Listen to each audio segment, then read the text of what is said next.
राधे राधे प्रिय भक्तों। स्वागत है आप सभी का आपके अपने आध्यात्मिक YouTube channel Vrindavan status gallery पर। और आज हम सुनने जा रहे हैं वैशाख मास की एक अद्भुत कथा। भक्तों, अनादिकाल से ऋषि मुनियों द्वारा वर्णित ये संसार कर्म, धर्म और मोक्ष का क्षेत्र रहा है।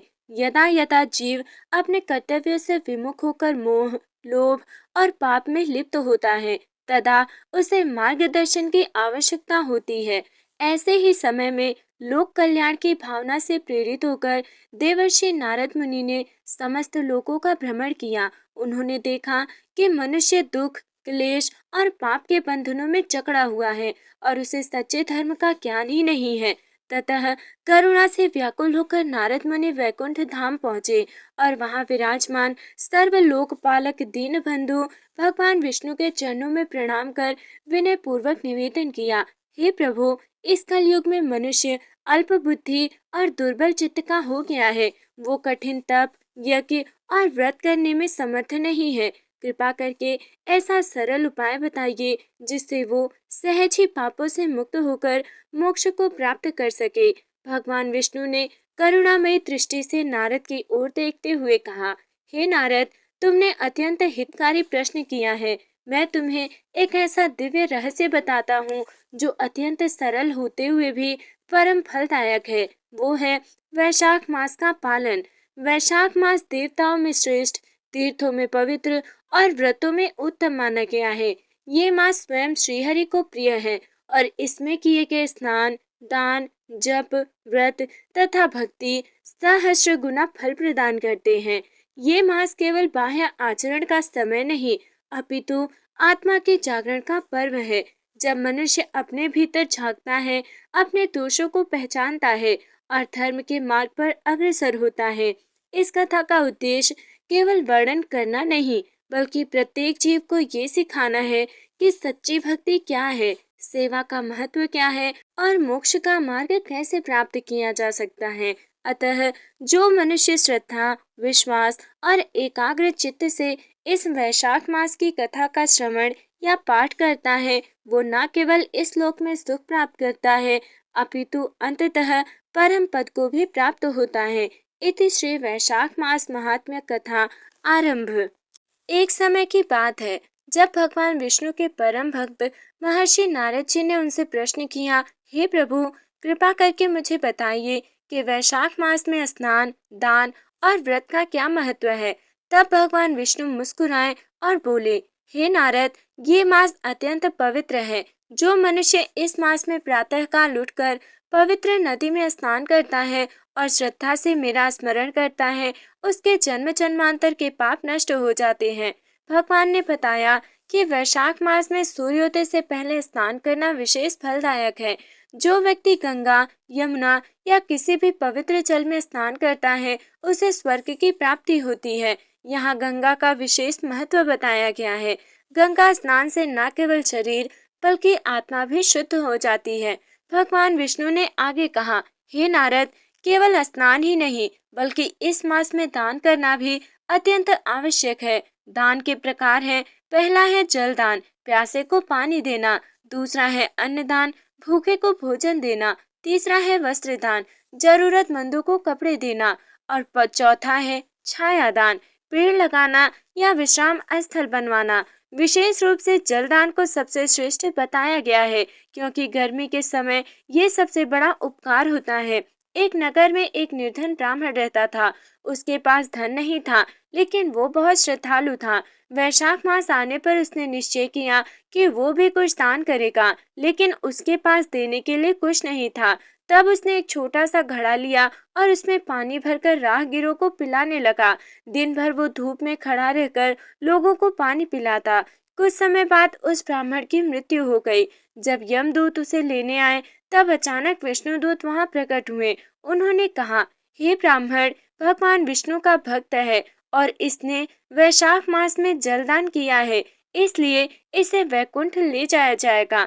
यमदूत आश्चर्यचकित रह गए और वापस लौट गए। भक्तों, इस अध्याय से ये शिक्षा मिलती है कि सच्ची श्रद्धा सबसे महत्वपूर्ण है।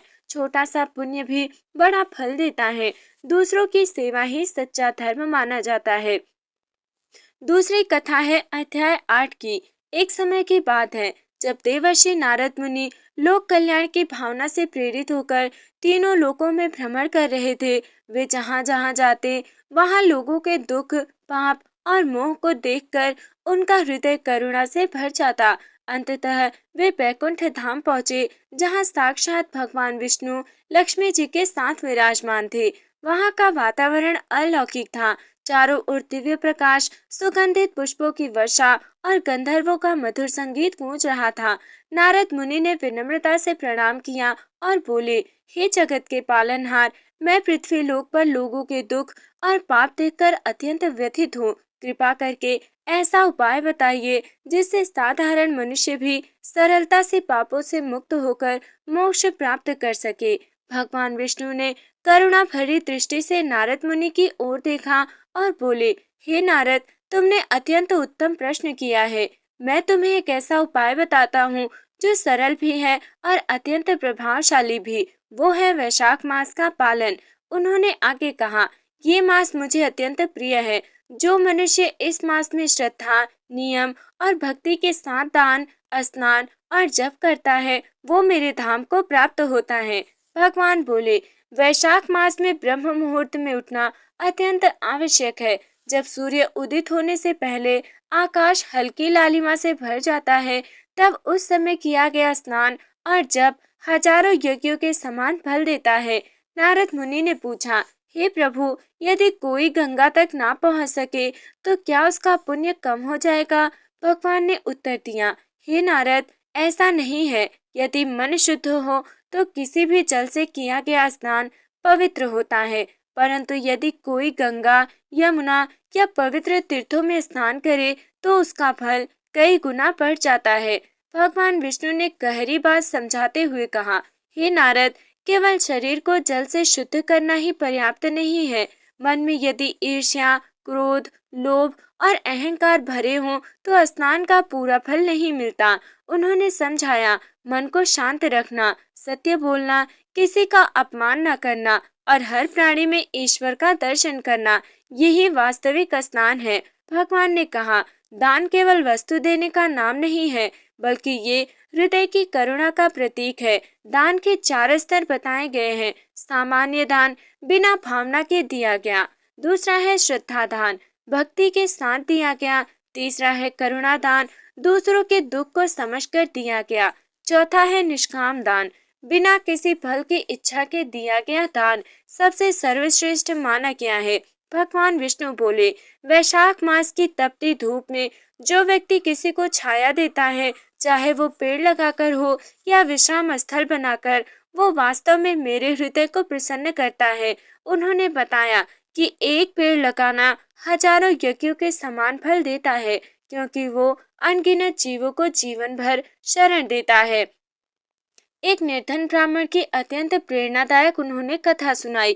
एक छोटे से गांव में एक ब्राह्मण रहता था। उसका नाम हरिदत्त था। वो अत्यंत गरीब था। घर में ना पर्याप्त अन्न था और ना ही वस्त्र, परंतु उसके हृदय में भगवान के प्रति अटूट श्रद्धा थी। जब वैशाख मास आया तो उसने सोचा, सभी लोग दान करते हैं, व्रत रखते हैं, पर मेरे पास तो कुछ भी नहीं है, मैं क्या करूं? वो बहुत चिंतित हुआ, लेकिन फिर उसके मन में एक विचार आया, मेरे पास भले धन नहीं है, पर मैं सेवा तो कर सकता हूँ।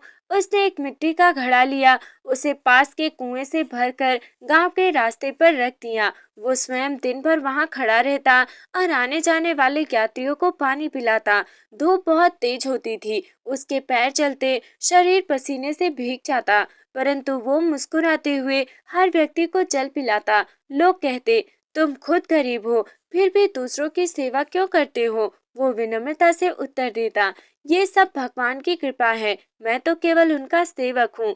एक दिन एक वृद्ध साधु वहां आए। वे अत्यंत प्यासे थे। ब्राह्मण ने तुरंत उन्हें जल पिलाया और आदर पूर्वक बैठने को कहा। साधु ने पूछा, तुम ये सेवा क्यों कर रहे हो? ब्राह्मण ने उत्तर दिया, मैंने सुना है कि वैशाख मास में जल दान करने से भगवान प्रसन्न होते हैं। मैं उनसे उन्हें प्रसन्न करना चाहता हूँ।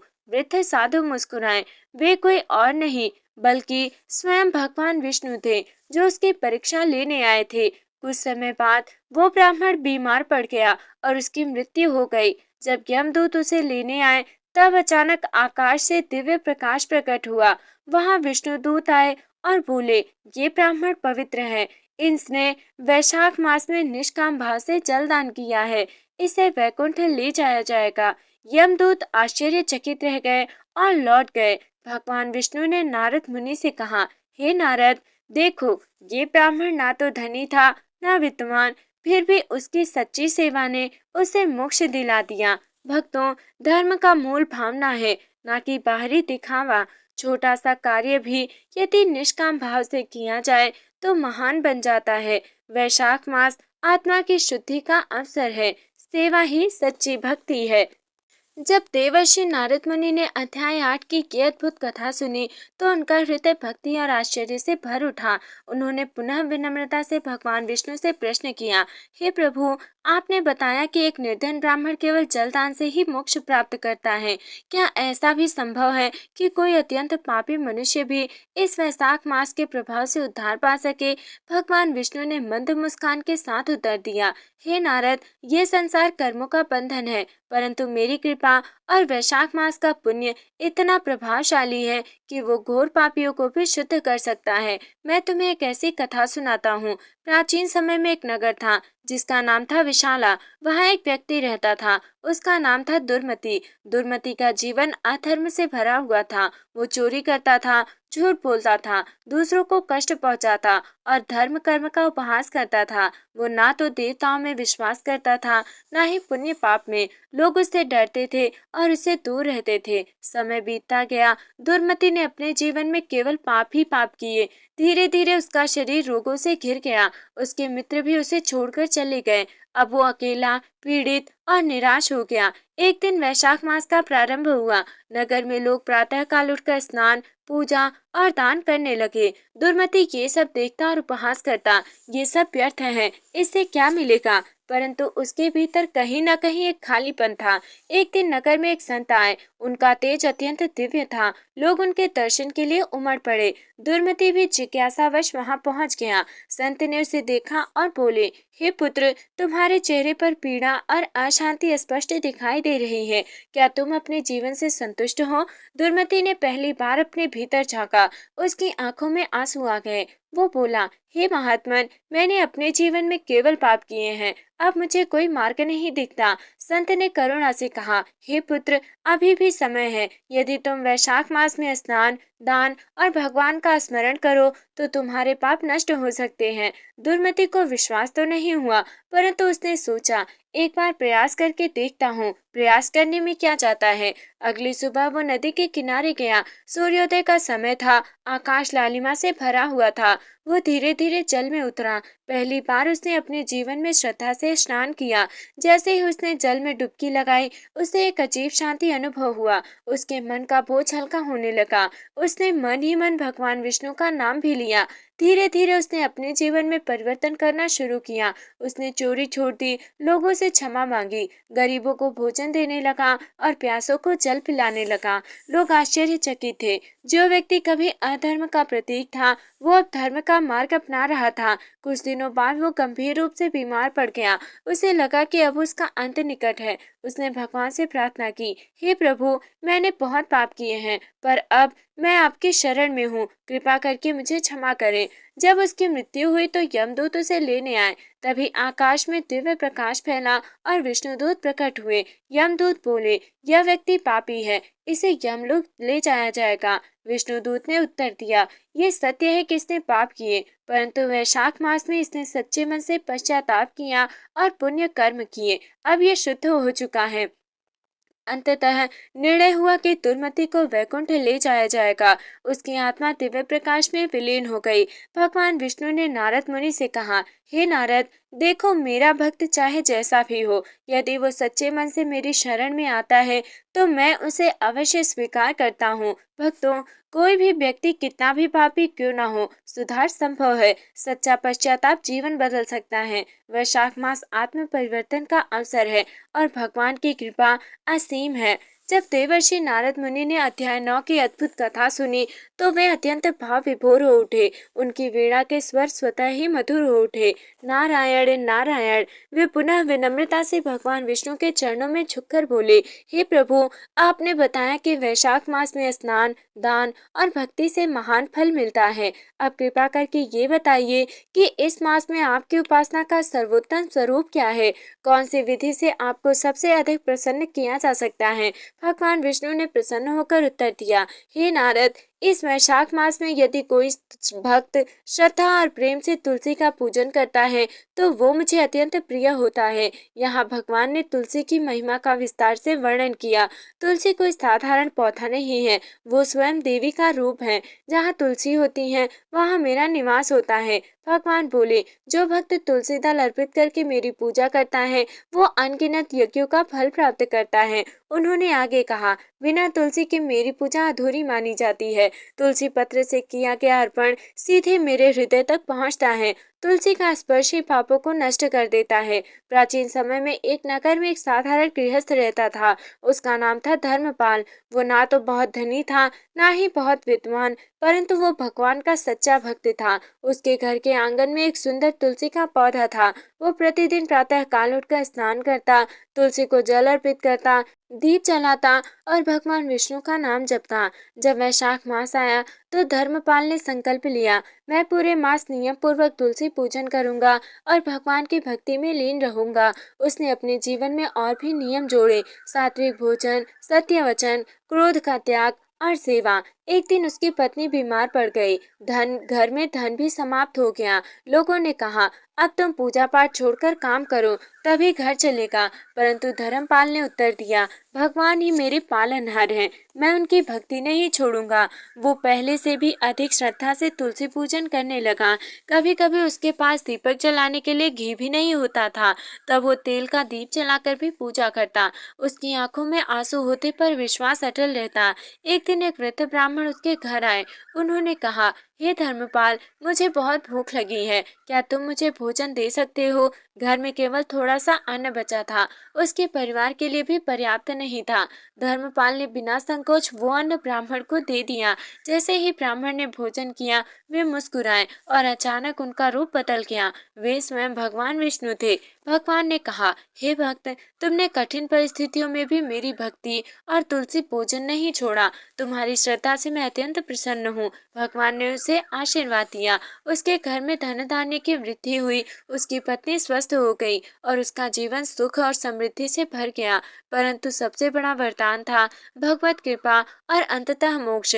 भगवान विष्णु ने नारद मुनि से कहा, हे नारद, तुलसी पूजन केवल एक क्रिया नहीं बल्कि ये प्रेम और समर्पण का प्रतीक है। उन्होंने आगे कहा, जो तुलसी की सेवा करता है वो मेरे हृदय में स्थान पाता है। जो तुलसी का अनादर करता है वो पुण्य से वंचित रह जाता है। तुलसी और भक्ति दोनों मिलकर आत्मा को शुद्ध करते हैं। भक्तों, सच्ची भक्ति कठिन परिस्थितियों में भी नहीं डगमगाती। तुलसी पूजन भगवान विष्णु को अत्यंत प्रिय है। सेवा, त्याग और विश्वास भक्ति के तीन स्तंभ हैं। भगवान भक्त की परीक्षा लेते हैं और अंततः उसका कल्याण करते हैं। एवं उक्ते देवर्षि नारद मुनि पुनः करबद्ध होकर श्रीहरि के श्री चरणों में प्रणत हुए और विनय पूर्वक बोले, हे जगन्नाथ, हे अनंत, आपने स्नान, दान और तुलसी पूजन का महात्म्य विस्तार से कहा। अब मैं ये जानना चाहता हूँ कि इस वैशाख मास में व्रत और संयम का क्या स्थान है? मनुष्य किस प्रकार अपने चंचल मन और इंद्रियों को वश में कर सकता है? तत् श्रुत्वा भगवान विष्णु करुणामृत से भरे वचनों में बोले, श्रुतयाम नारद, व्रतम नाम न केवल अन्न त्यागः अपितु मनसः वाचः कर्मणाम च शुद्धिः। हे नारद, सुनो, व्रत केवल भोजन का त्याग नहीं बल्कि मन, वाणी और कर्म की शुद्धि है। भगवान बोले, मनुष्य की इंद्रियां अत्यंत चंचल हैं। वे उसे विषयों की ओर आकर्षित करती हैं, जिससे वो मोह और पाप में फंस जाता है। उन्होंने समझाया, नेत्र रूप की ओर दौड़ते हैं, जिह्वा स्वाद की ओर, कान मधुर ध्वनि की ओर और मन इन सब का स्वामी होकर भी उनका दास बन जाता है। जो पुरुष इन इंद्रियों को वश में कर लेता है वही सच्चा योगी होता है। भगवान विष्णु ने आगे कहा, वैशाख मास में जो व्रत किया जाता है वो केवल उपवास नहीं बल्कि आत्मा का अनुशासन है। व्रत के अंग हैं, पहला है अहिंसा, किसी को कष्ट न देना। दूसरा है सत्य, सदैव सत्य बोलना। तीसरा है अस्तेय, चोरी का त्याग। चौथा है शौच, बाह्य और आंतरिक शुद्धि। इंद्रिय संयम, ये सब है। प्राचीन काल में एक महान राजा था, उसका नाम था वीरसेन। वह अत्यंत पराक्रमी था, परंतु इंद्रियों का दास था। भोग विलास में लिप्त, क्रोधी स्वभाव और अहंकार से भरा हुआ। एक दिन एक महात्मा उसके द्वार पर आए। महात्मा ने कहा, हे राजन, तुम्हारे पास सब कुछ है, परंतु तुम शांति से वंचित हो। यदि तुम वैशाख मास में व्रत और संयम का पालन करो तो तुम्हें वास्तविक सुख प्राप्त होगा। राजा को ये बात हृदय में लगी। वैशाख मास के आरंभ में राजा ने संकल्प लिया, प्रतिदिन प्रातः स्नान करेगा, उपवास रखेगा और इंद्रियों को वश में रखेगा। प्रारंभ में उसे अत्यंत कठिनाई हुई। भूख सताती, मन भोगों की ओर भागता, क्रोध बार बार उभरता। यह युद्ध बाहरी नहीं बल्कि भीतरी था। राजा बोझ सोचता, क्या मैं इतना दुर्बल हूँ कि अपने ही मन को नियंत्रित नहीं कर सकता। धीरे धीरे उसने अभ्यास किया, ध्यान, जप और आत्मनिरीक्षण। कुछ समय बाद उसके भीतर अद्भुत परिवर्तन हुआ। उसका मन शांत हो गया, क्रोध समाप्त हो गया और उसे आत्मिक आनंद की अनुभूति होने लगी। एक रात्रि ध्यान में लीन रहते हुए उसे दिव्य प्रकाश का अनुभव हुआ और उसके समक्ष स्वयं भगवान विष्णु प्रकट हुए। भगवान बोले, हे राजन, तुमने अपने मन और इंद्रियों पर विजय प्राप्त की है। अब तुम सच्चे अर्थों में विजेता हो। राजा ने राज त्याग दिया और तपस्या में लीन हो गया। अंततः उसे मोक्ष की प्राप्ति हुई। भक्तों, व्रत केवल शरीर का नहीं, आत्मा का अनुशासन है। इंद्रिय निग्रह ही सच्ची विजय है। बाहरी युद्ध से अधिक कठिन आंतरिक युद्ध होता है। संयम से ही शांति और मोक्ष प्राप्त होता है। भगवान विष्णु ने कहा, समस्त पुण्य कर्मों का फल और मोक्ष का परम रहस्य है। एवं कथा श्रुत्वा देवर्षि नारद मुनि पुनः बोले, हे प्रभु, आपने वैशाख मास के विविध धर्मों का वर्णन किया। अब कृपा करके ये बताइए कि इन सब का अंतिम फल क्या है। भगवान विष्णु बोले, हे नारद, जो मनुष्य वैशाख मास में श्रद्धा से स्नान करता है, दान करता है, व्रत रखता है और मेरी भक्ति करता है, वो समस्त पापों से मुक्त होकर अंततः मेरे धाम को प्राप्त होता है। भगवान बोले, इस संसार में प्रत्येक कर्म का फल निश्चित है, परंतु वैशाख मास के पुण्य कर्म इतने शक्तिशाली हैं कि वे पूर्व जन्मों के पापों को भी नष्ट कर सकते हैं। एक साधारण किसान था, उसका नाम था गोपाल। वो ना तो विद्वान था ना ही धनी, परंतु उसने वैशाख मास में नियमित स्नान किया, थोड़ा बहुत दान किया और भगवान का नाम जपा। जब उसकी मृत्यु हुई तो यमदूत आए, परंतु उसी समय दिव्य विमान प्रकट हुआ। वहां विष्णु दूत आए और बोले, ये व्यक्ति पवित्र है, इसे वैकुंठ ले जाया जाएगा। भगवान विष्णु ने कहा, हे नारद, न धन आवश्यक है न विद्या, केवल श्रद्धा, भक्ति और सत्कर्म ही मोक्ष का मार्ग है। भक्तों, वैशाख मास आत्मा के उद्धार का दिव्य अवसर है। छोटे छोटे पुण्य कर्म भी महान फल देते हैं। भक्ति ही जीवन का सार है। अंततः भगवान की शरण ही मोक्ष का मार्ग है। भक्तों, एवं ऐसा दिव्य कथा याम देवर्षिणा नारद मुनि स्वयं श्रीहरि से श्रुत्वा लोकहर्षिताम प्रकाशितवती सर्व पाप प्रशमनी मोक्ष प्रदायिनी च कथिता। जो मनुष्य श्रद्धा, भक्ति और निर्मल हृदय से इस पवित्र वैशाख मास की कथा का श्रवण, मनन अथवा पाठ करता है, वो समस्त पापों से मुक्त होकर परम शांति को प्राप्त होता है।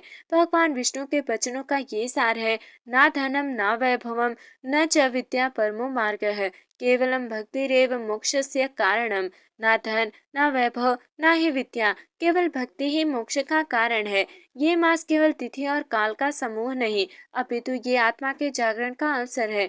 जब स्नान से शरीर शुद्ध होता है, दान से हृदय पवित्र होता है, व्रत से मन संयमित होता है और भक्ति से आत्मा प्रकाशित होती है। इस कथा का सार यही है, जो जल की एक बूंद से सेवा करता है, जो तुलसी के एक पत्र से पूजा करता है, जो एक क्षण के लिए भी सच्चे मन से भगवान का स्मरण करता है, वो भी परम पद का अधिकारी बन जाता है। अतः मनुष्य को चाहिए कि वो अहंकार का त्याग करे, करुणा को अपनाए और सदा भगवान का स्मरण करे। तभी उसका जीवन सफल होता है। नारायणाय नमस्कृत्यम नरम चैव नरोत्तमम देवीं सरस्वतीं व्यासम ततः जय मुदीरयेत। जो इस वैशाख मास की कथा को सुनता है, सुनाता है या हृदय में धारण करता है, उस पर सदैव भगवान विष्णु की कृपा बनी रहती है और अंत समय में वो परम धाम को प्राप्त होता है। इति श्री वैशाख मास महात्म्य कथा संपन्नम। राधे राधे। जय श्री कृष्ण। जय श्री हरि।